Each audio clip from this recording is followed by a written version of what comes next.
Alrighty, heroes, we are back in the saddle for Fun Friday. Can you hear me okay? Got my new preamp in here in the house, got my levels turned uppity up, and we are just about to get started with the Jewcurious show. It's been a minute. It's been a couple of weeks since we've done this. We had something come up unavoidable last week. There was a funeral in my community that always kind of takes priority for my time, but that's over with, and really glad to be back with my Jewcurious people here on Fun Friday. What is Fun Friday? What's so fun about it? Well, our usual fun of asking a rabbi anything you like about any Jewish topic on your mind today, especially if you have questions about Hanukkah, like how do you spell it, for example. Feel free to ask those questions in the chat or in the comments below this video. We're going to take a brief pause for a chill musical interlude, and then we will jump right into this Fun Friday. Also fun because while I'm answering fun questions, I play fun video games. So if you want to see a rabbi who stinks at Super Mario Odyssey, boy, you have to look no further. We are in the house with our friend Mario and all his accoutrements. So in just a moment, we're going to get started. I see Nawa64 says shalom. So I'm gonna shut up for a second while I get all my move juice together, and then we will be back to answer whatever questions you have about the spelling of Hanukkah. Stick around.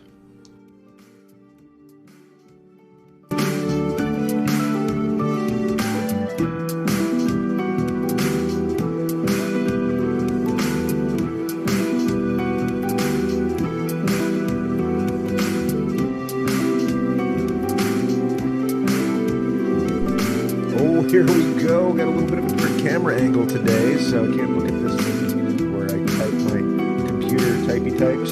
And over here is where the camera is that I'm looking at. It's parked right on my video screen because my handy dandy other camera mount I left in my office. So just nothing, no big emergencies. I'm just dumb. But we do have a microphone here, and I've got a camera over there, and we've got got a controller. We're going to play some Super Mario Odyssey here in a minute. First of all, let me just tell you where we are coming from. This is the... Oh, we'll turn that music down. Whew. We are coming from the Jewcurious School. This is a little school we have on the internet for Jewcurious people, and this is the Jewcurious Show. Just about every Friday, I come on here on the morning, 9 a.m. Pacific time, and answer whatever questions people have about Judaism. Now, a lot of people have watched, videos that I've made on YouTube, still doing that. Some podcasts that I make occasionally, like the Jewcurious Show, and I found that people were coming from a lot of different directions. Sometimes people were not Jewish, but they were curious about Jewish stuff. There were some people who were Jewish their whole lives, still are, but maybe haven't been back to the synagogue since their bat mitzvah or bar mitzvah, if that. So, but they're curious about the heritage that is theirs. There's some people who aren't Jewish, don't want to be Jewish, really cool with the thing that they're doing now, but they want to learn maybe the Hebrew roots of their own culture or their own faith experience. Some people are just seeking spiritually, looking for the right path for them. And if you are coming from any of these directions, my hero, you are Jewcurious, and I'm here to answer your questions. I do this because I have this deep-seated belief that learning about the Jewish traditions, getting to know Jewish people, adopting Jewish practices in your life can lead to a life of greater meaning, a life of greater joy, just having more fun in the world, having more human connections, and also a life of personal growth. That's what it's done for me, and so now just paying it forward, just honoring my teachers by teaching you everything that I know, answering whatever questions you have. And so if you have a question, you are in the right place, hero. And I call you hero because you are indeed my hero. This isn't my story. This is your story, right? Whatever journey you're on, you are the hero of that journey. And sometimes a hero might want to talk to a guide, and that's what I'm here for. I learned this phraseology. I don't pretend to be a sage on the stage. I'm more of a guide on the side, and on this side we play Mario. So let's go ahead and do that. First, I just want to acknowledge all the great people who are in here. Nawa64 says shalom. Venus Black 8 says good morning. Diwalex and Boker Tov Lekulam. That means good morning to everybody. And Triggers and Viv is here. Boker Tov and Shabbat Shalom. Triggers and Viv really helped me out, and some other people as well, to get this new preamp that I've got. Let me show it to you, see if I could show it to you without it, going fritzy. That's my Zoom H6, which is great as a handy-dandy hand recorder, but also works as a great preamp for the sound on this channel. So with that, I'm going to turn off the music. Let's see.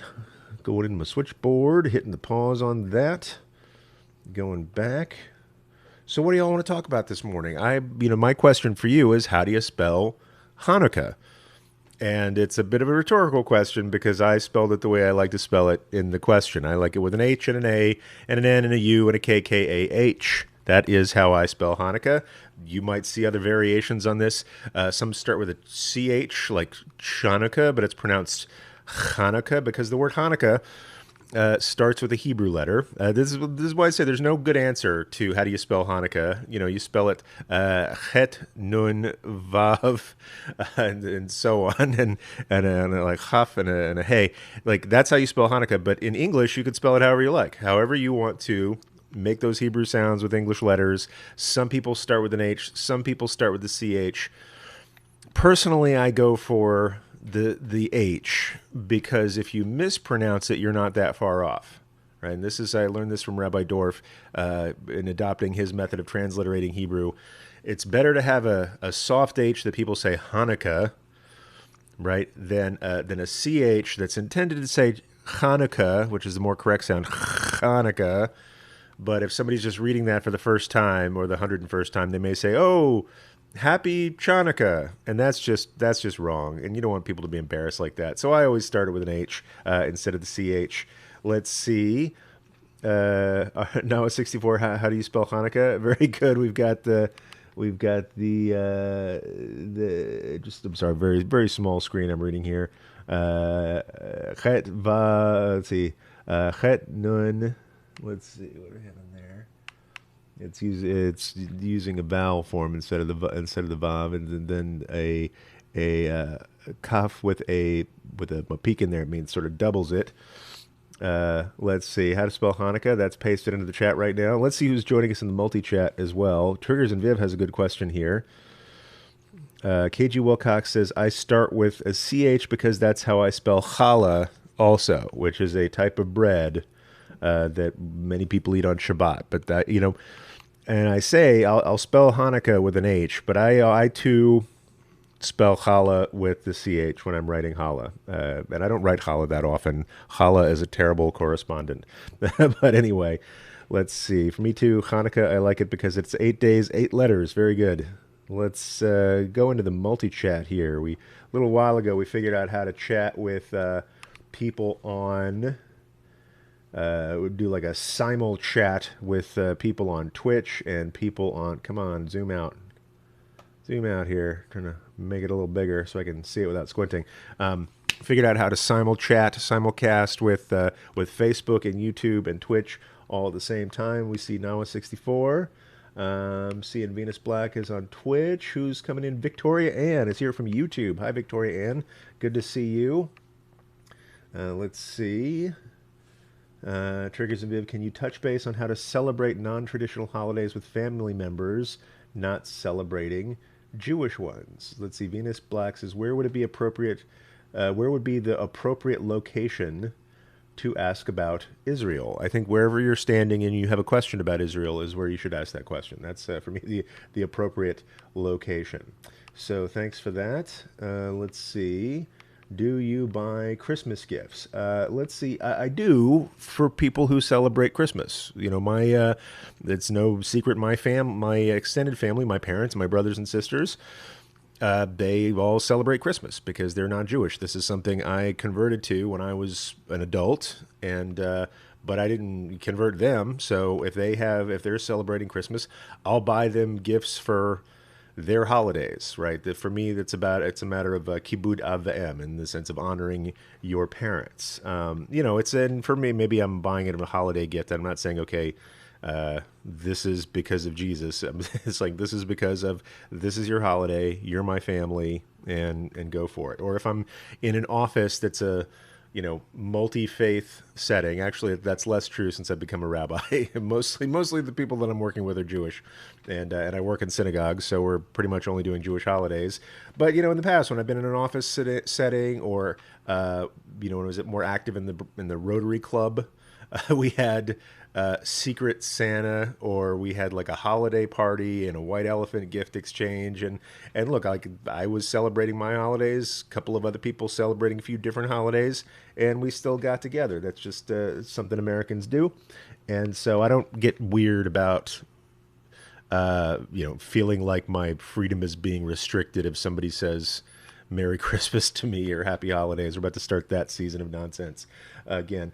But I'll set that aside. Let's see. Victoria Ann question. Rabbi, why do you think the media is silent about the attacks on Israel? And what can we do to change that? So I don't stipulate that the media is silent about it, because maybe it's just my bias, who I'm Facebook friends. I get a lot of media about what's going on in Israel. But it's not, you're right, it's not on the Today Show this morning. In fact, all of the news has been preempted by congressional hearings and things like that. So that's the thing. I'm mostly hearing about what's happening in Israel from my friends who are in Israel and who are sharing articles in their paper and things like that. I'm not going to make any kind of assumptions about the media and its anti-Semitic bent. There's enough out there about that. But I'll say what we can do about it is, as you get information, share that information. Share links from media sources who are reporting on Israel. And so, I guess be the change is the way to go about that. It's like, if you find out news, you spread that news. And I'll say, if you're concerned that mainstream media or whatever outlets aren't reporting on those things, it's because maybe they think we're not interested. And the more you share stories about Israel, the more news outlets and whatnot will say, hey, that's something that's being shared, and then that serves our interests. So if you let your media outlets know, either directly or indirectly by sharing the stories that they do put out in Israel, that will then encourage them to cover Israel and cover it more and cover it in a more balanced way. So that's my suggestion. Does my family celebrate? Let's see. Do they celebrate Hanukkah? Triggers if I buy Christmas presents for my family because that's what they celebrate. Let's see. Does my family celebrate Hanukkah? My family does celebrate Hanukkah, but not like my parents don't celebrate Hanukkah. They've got their own holiday that time of year, but they'll send me like Hanukkah cards and stuff and presents, and that's cool too. My favorite Hanukkah present. This is just what I'm trying to scare my kids. My favorite Hanukkah present. A 4-pack of socks. And if my kids are acting up and I say, what you get for Hanukkah this year? 4 pairs of socks. 1 sock for each night. So they haven't fallen for that yet, and I don't think I've executed on that yet. But in any case, what standard do you encourage people to use to verify information? Let's see. Presumably, I'm just going to check this. I think this is Venus Black. I like. The sources I follow, or most, are like Times of Israel. There's a great journalist, Michelle Chabon, who I met over there. Like, I actually met her in person, so I know she's a trustworthy person, and she's kind of a stringer for a lot of different news outlets. So I watch the stuff that she's putting out. Times of Israel is a good English language, primarily source for people. Triggers if this is okay. Okay, Rabbi. My family isn't comfortable with my conversion, so it's hard to get into buying them gifts. I understand. And that's a different thing. Like, if your family, if it's become a point of contention for your family, my usual counsel is patience. Just, you celebrate your holiday, you let them see you enjoying that, and maybe this year they won't cotton to it. Maybe next year it'll feel a little bit more normal to them. Maybe the year after that they'll get into it and they'll say, hey, I want to take a spin on that top. I like fried potatoes as much as the next guy. So that's my general advice when you're sort of integrating this into a broader family and there's a little bit of tension. Just be patient. I always feel like if people love you, and I'm gonna stipulate that they do, eventually your happiness and the joy that you get out of this will supersede maybe their feeling of loss that they either have, feeling like they're losing you. You show that you're still present in their lives. Being Jewish doesn't take you out of their lives, and then they'll get over that insecurity.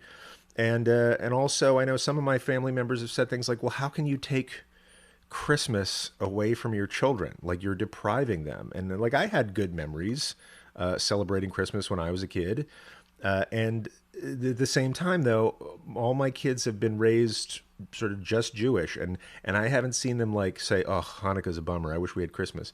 And sometimes they go to visit their grandparents, and their grandparents do like a big Christmas thing, and it's not like a "Hey, everybody, let's sit around and talk about Jesus." It's more like, "Hey, trees are cool. Let's eat food out of socks. That's fun too." And the kids get into that part of it, but they know that's they're honoring their grandparents that way, and so. It can be difficult, but I think the other thing I wanted to get across is things that newly Jewish people who are parents sometimes worry about is, are my kids going to feel deprived for not having these holidays that I have such warm memories of, even though I don't celebrate them anymore? And I can report, 4 kids, this is my small sample size, really get into Hanukkah, really get into Passover, really get into, Purim, and they have their set of holidays that they get their childlike wonder and joy from, and they don't miss not having those other holidays. So it's not a sense of deprivation. It's just another cultural path. And the kids raised on that cultural path have just as much emotional connection, warm memories and things on the Jewish holidays that you might have had to the holidays you started with. And so I haven't seen that in my kids, this sense of deprivation. Now I have seen, just to be, 100% honest about this, I have seen, my kids, other kids in my community say it's hard to be in school and being, as one kid put it years ago, not my kid, but the kid at my synagogue, he says it's hard to be a menorah in a room full of Christmas trees, right? It's hard to be one of 3 kids at my elementary school who are celebrating Hanukkah where everybody else is doing their Christmas business. And that's not easy, but if you could just show them a joyful time at home with their holidays, then there's going to be less of that. There's going to be less of that discomfort and anxiety. So we got some great stuff. Turkish Aviv, I like the menorah at my mother's house when Hanukkah overlaps with Christmas. She's becoming more relaxed with the whole Jewish thing, which I really appreciate. That's really good. Nawa64 says, "Hey, we get 8 crazy nights." Nawa64 is sharing some great news outlets for Israeli news. Times of Israel, that's what I see the most often. Arutz 7, breaking Israel news, etc. Very good. And Nawas also weighs in, "Hey, we get 8 crazy nights." That's true. A couple years ago, that was the best one. It was on overlap Thanksgiving. So it was like Thanksgivaka or Thanksgivmaka or something. It was like Thanksgiving overlapping Hanukkah, or Hanukkah being that early. It's always on the 25th of Kislev in the Hebrew calendar, same day every year, Kislev 25. But Kislev 25, because of the lunisolar craziness in our calendar, overlap with an early Hanukkah overlapping with a late Thanksgiving, and that happens something like once every 10,000 years. And the 2 favorite things for me that came out of that, one was a lot of people had made challahs in the shape of a turkey. That was my second favorite thing. My absolute first favorite thing, pumpkin pie sufganiyot. Sufganiyot or sufganya is like a jelly donut sort of thing, or like a fried filled pastry. And because it was overlapping Thanksgiving, Baruch Hashem, there wasn't turkey filled sufganiyot, although it might have been not so bad, like a turkey pot pie sufganya. But no, these were pumpkin cream filled, or like pumpkin pie filled donuts, which, I may have to wait another 10,000 years for those, but I think it'll be totally worth it. So, all right, with that, let's jump in. Let's see what Mario's up to today to keep the fun and Fun Friday. One of my favorite memes is always there's a picture of Han Solo, or Harrison Ford playing Han Solo holding up a menorah that goes around at least my Facebook feed every year. It says, "Keep the Han in Hanukkah." And that's Han Solo holding up a menorah. jokes get funnier as you explain them more and more slowly. So with that, let's go ahead and see what our friend Mario is up to. Alrighty, and look, if I miss questions, I apologize. The chat's moving pretty quickly. If there's an urgent question, feel free to add it again. Put some question marks around it, makes it easier to see. If you see a question that somebody asked that I didn't get to, feel free to kind of repaste that or repost that. But let's see what Mario has on his resume. That's my little joke. It always says resume. I say resume. Been doing one of those lately. That's another story. Let's see. Resume. And when last we left Mario, this is the fun part of Fun Friday, as we play little video games while answering these questions. All right, Triggers and Viv says, okay, kids, thank you for the answer. I have to get back to the grind. Much love and shalom to you all. Much love, Triggers and Viv. So when last we left Mario, he was wearing a white tuxedo with tails and a top hat, and he is on the moon, because that is where, apparently, Bowser's forced wedding of Princess Peach is going to happen. And I really, there's something I want to say. Oh, look at that's a pretty shot of the Earth. I never noticed that before. Maybe he can't breathe because he's on the moon.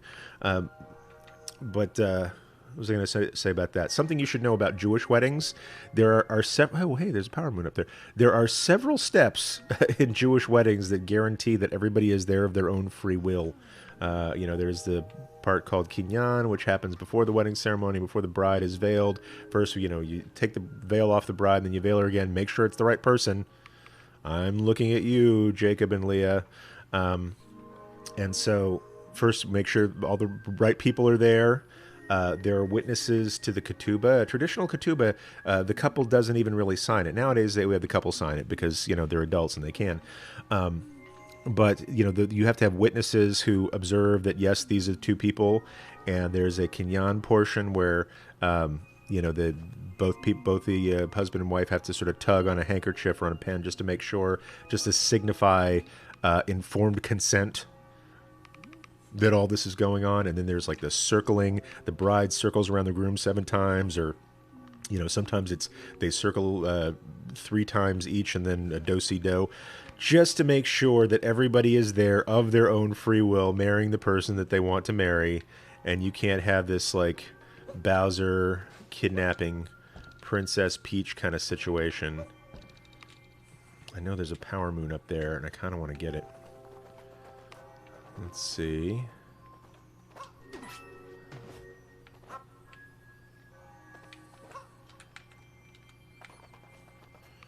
Moon physics.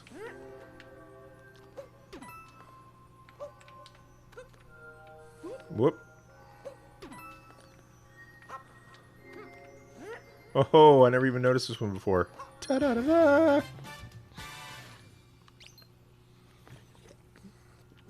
Triggers a bit. Love seeing the 3 amigas in the house. Very good.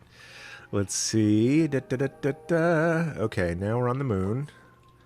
I want to get up on that balloon somehow. Okay. Full-on power moons. Okay, let me just cut to the... Oh, that's not it. I want to go there. I'm going to go straight to the non-denominational ecclesiastical building where a wedding's going to happen. Watch out, the hole there is real deep. See, he said Israel. And now we're in the lava pit. Remember the lava pit, gang? Okay, this is going to be frustrating for a while if memory serves. I'm in underground moon caverns where gravity seems to work normally. Hold on, my pocket's buzzing at me.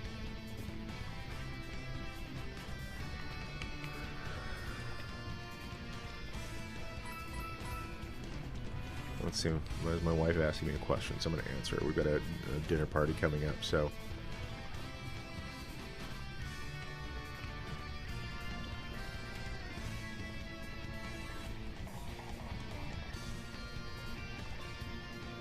She's asking me about, we've got some ingredients for our dinner party, but I got to text her right back.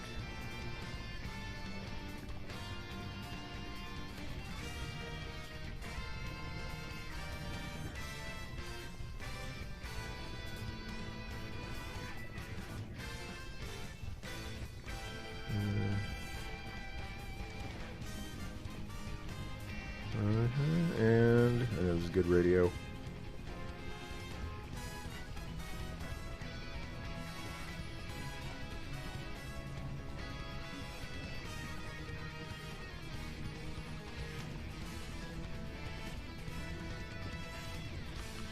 Alrighty, KG Wilcox. If your friend sometimes gives your family her leftover food, yummy vegetarian Indian, but you find out she offered it in front of a Krishna-type altar first, can you still eat it?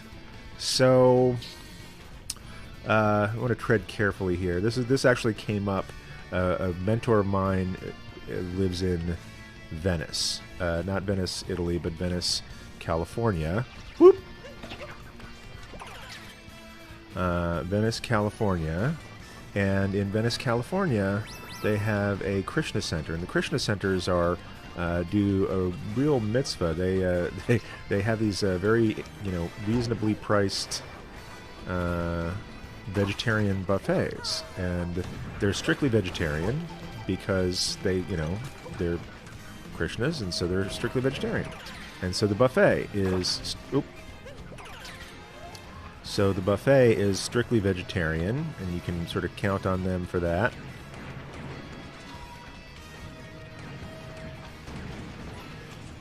And so okay, there's no, you'd be pretty safe about the ingredients. However, part of their practice is to make an offering of some of the food, B'Shem Krishna, or to sort of make that offering. Offer some of the food in honor of a deity, and so at that point the food does become, I hate to say this, a vodazara. It does become something that's been offered to, for foreign worship, and that's not the kind of thing we like to encourage. And so my rabbi, his take on this was, the food was okay, from an ingredient perspective, but because it was offered to another god, then it wasn't advisable to eat there. So, you have to tread lightly how you're dealing with neighbors, or if a neighbor was bringing you food before and it makes you uncomfortable, to say, look, I love that you're doing this. That's very generous of you, but I can't eat it if it's been offered to another deity, and that's about me. It's not about you. You're not doing anything wrong. That's just not something I can participate in anymore. And so be careful about that. I mean, people get their feelings hurt about this kind of stuff, but I think hopefully this person will have the attitude like, look, I have religious practices about my food. Like, I don't eat the food if it hasn't been offered in this way. And hopefully they'll understand that, you can only eat the food if it... you can only eat the food if it hasn't been offered in that way. So I don't know if that makes sense. I'm trying to play Mario while I answer a very delicate question. The short answer is, if you want to be on the side of Jewish law, you shouldn't eat food that's been offered to another deity or wine or anything like that. But that's a decision you'll have to make for yourself in your comfort with your neighbor.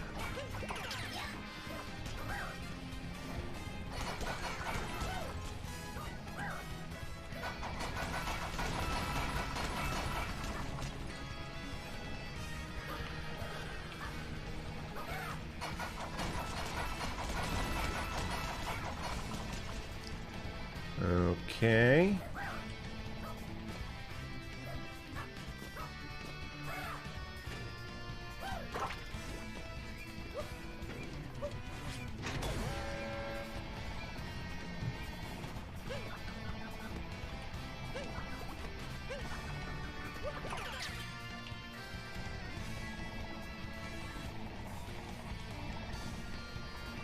Okay, this is where I fell down last time.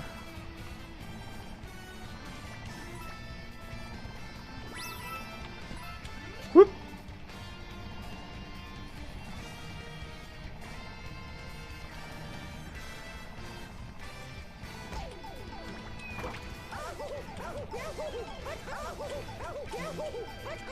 Woohoo! Okay, I made it all the way here with no hearts. I'm just going to pause here for a second. Triggers a Fib, love seeing the 3 Amigas. Thank you. That was my intuition. Can you accept graciously and pass it on to somebody so it doesn't get wasted? Of course. I mean, that's one way to go about it. But then there's a little bit of a getting about that there, sort of a misdirection or stealing of the mind, in the sense that if this person is giving you food for you to enjoy, and you say thank you, and then you take it home, and they'll be like, how was it? And you're put on the spot as to whether you were eating it or maybe they keep giving it to you. So, if it's a one-time thing, I would say thank you. This is really thoughtful. I'm going to give it to somebody who can appreciate this. But just be careful that you're trying to be what? Trying to be truthful about it as well. Oh, got to accelerate because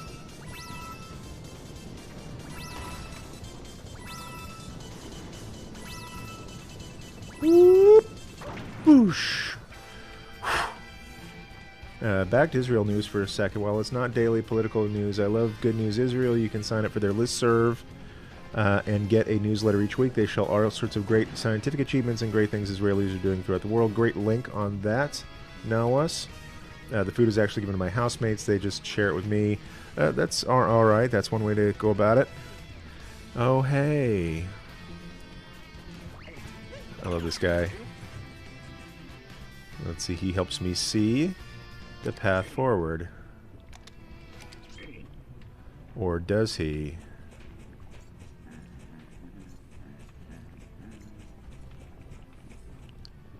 Now we actually have to...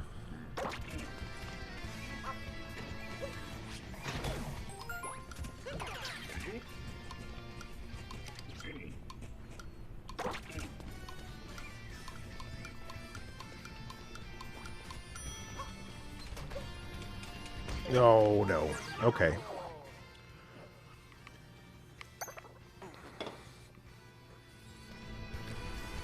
How far back am I? Okay, just by the bullet guy.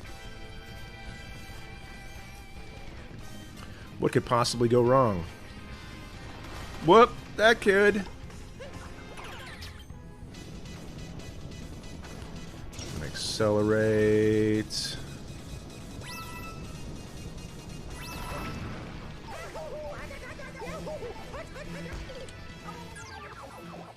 Gotta be a bit better driver than that. Alright, if you're just joining us, welcome to the Jewcurious show. This is a show where we get together every Friday morning, it seems, just about, unless there's a funeral or something, to discuss Jewish things. You can ask me anything. I'm a conservative rabbi. I've been doing that for about 5.5 years now. And love to answer questions because people were so generous with me when I had questions back in the day. That I just like to pay that forward. Boosh!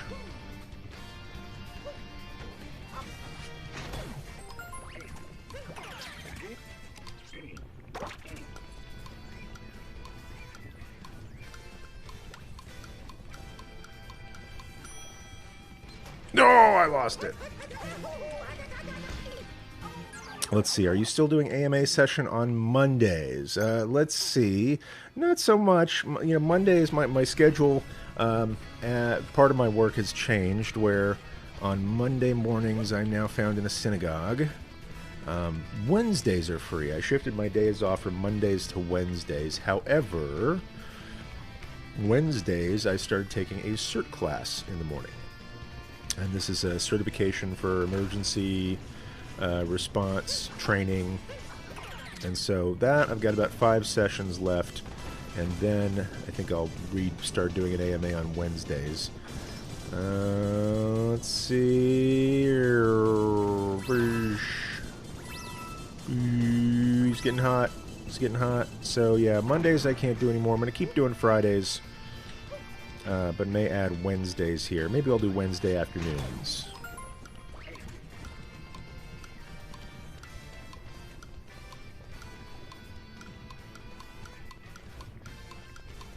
Ah!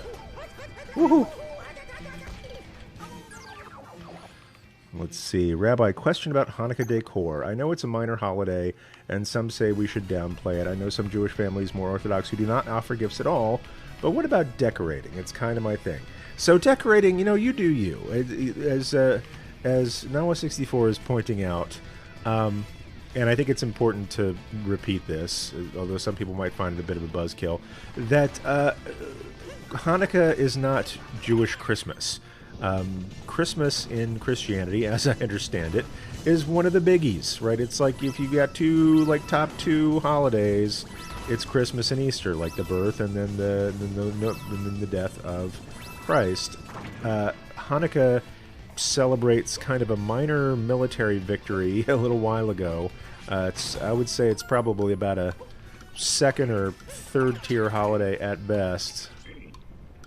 Let's see. Okay, so I'm going to get there, and it's disappearing.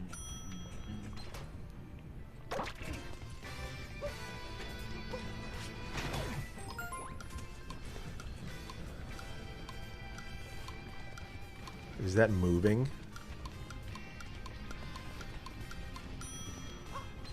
Oh, why did I do that? It's not nearly as important in Judaism as Hanukkah, or Hanukkah is not as nearly as important in Judaism as Christmas is to Christianity.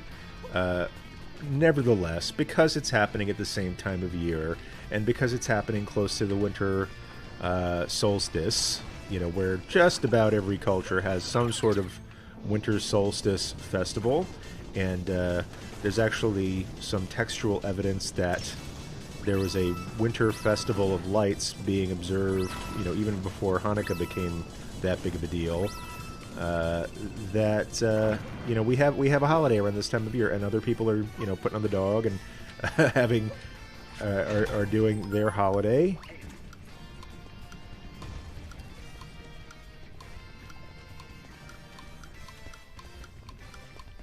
Boosh! We made it. So look, and people kind of get into it, and then that's okay. So decorating, it's fine if decorating is your thing. I'll say the main mitzvah of Hanukkah, according to Jewish law, is Pirsumei Nisa. It's not eating fried foods. It's not getting 8 presents. It's if you do one thing for Hanukkah, the one thing is Pirsumei Nisa, or publicizing the miracle. How do you share with other people this Hanukkah miracle?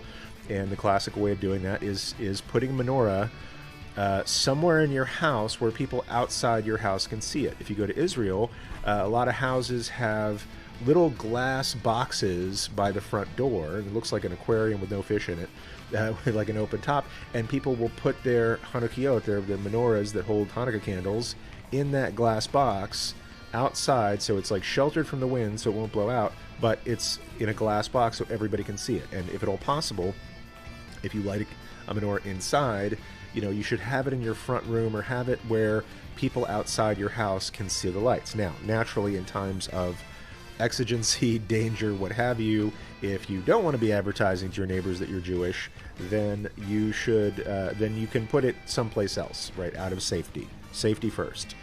But given that the primary mitzvah of Hanukkah, the primary commandment to observe Hanukkah, even though it's post-biblical, it's a different set of arguments. The primary thing we do is decorating, is publicizing this thing, and so it's natural. It's totally natural, warranted, what have you, a mitzvah to do Hanukkah decorations. So primarily with the menorah and lights, and have it be light focused. Actually decorating and announcing to the world how happy you are about Hanukkah is one of the primary ways of celebrating Hanukkah. Now, I'm going to concentrate here for a second. I'm glad to see Britain. Britain, good morning from Britain, North Hollywood. Good to see you here. Having a blended family and having done Christmas for the past 30 years of my life, I have a hard time not lighting up the house. I understand. As long as you're doing it in the right spirit, I think that's cool. Let's see. K Dixie says, "Yay for CERT volunteers, community emergency response team." I've now had 2 classes, and boys, it's something. I need to go out and buy some fire extinguishers and rubber gloves. That's what I know now. Okay, buddy. Hey, let's hang out, shall we? Okay, now I'm Super Mario. Really.